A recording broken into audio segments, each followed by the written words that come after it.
hanya tahta yang megah tapi juga bayang-bayang besar ayahnya.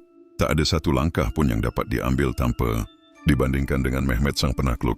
Dan bayangan itu semakin besar ketika para penasihat istana membuka dokumen terakhir. Mehmed sebelum wafat, sebuah surat tertutup, penuh teka-teki. Di dalamnya tertulis, "Jika aku tiada sebelum musim gugur, maka perintahkan untuk mempercepat perjalanan pasukan ke barat. Sebab langit harus tahu, bahkan dalam kematian pun aku hendak menaklukkan Roma." Surat itu mengejutkan semua orang. Tak seorang pun menyangka bahwa Mehmed telah mempersiapkan armada dan pasukan besar di Gallipoli untuk menyerbu Italia. Ia bahkan telah mengirim mata-mata ke dalam jantung negeri Paus. Beberapa dari mereka kembali dengan denah kota Vatikan, letak menara lonceng dan jadwal patroli pengawal Swiss. Namun dengan kematiannya yang mendadak, ekspedisi itu dibatalkan. Banyak yang berbisik bahwa ini adalah satu-satunya ambisi Mehmed yang tak sempat terlaksana. Tetapi sebagian lagi yakin, andai hidupnya diperpanjang 5 tahun lagi, bukan hanya Konstantinopel yang jatuh, tapi Roma akan menyusul. Bab 6. Legenda yang tak pernah padam. Tahun-tahun berlalu, abad berganti. Tapi nama Mehmed tetap dibisikkan dalam doa, disebut dalam peperangan, dan ditakuti dalam dongeng-dongeng orang Eropa. Di barat, ia menjadi momok, digambarkan sebagai musuh salib, bayangan timur, dan anak iblis dari Edirne.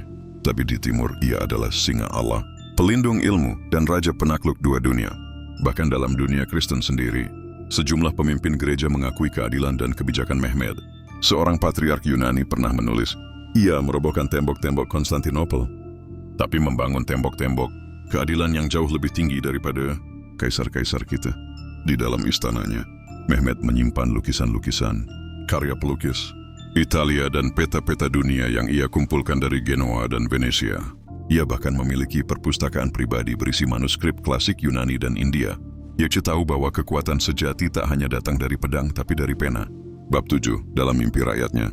Hingga hari ini di gang-gang tua Istanbul, nama Mehmed masih disebut. Di antara suara azan dan denting gelas teh, kisahnya diceritakan dari mulut ke mulut. Tentang sultan yang mengendarai kuda putih menembus gerbang raksasa, tentang pemuda yang membawa cahaya ke tengah reruntuhan Bizantium, tentang seorang raja yang tak mengenal kata tidak mungkin. Para pelaut menyebutnya dalam doa ketika berlayar dari Bosforus. Para tentara menyebutnya sebelum maju ke garis depan. Bahkan anak-anak menyebut namanya saat bermain di reruntuhan. Benteng tua berpura-pura menjadi Mehmed dan menaklukkan kota impian mereka.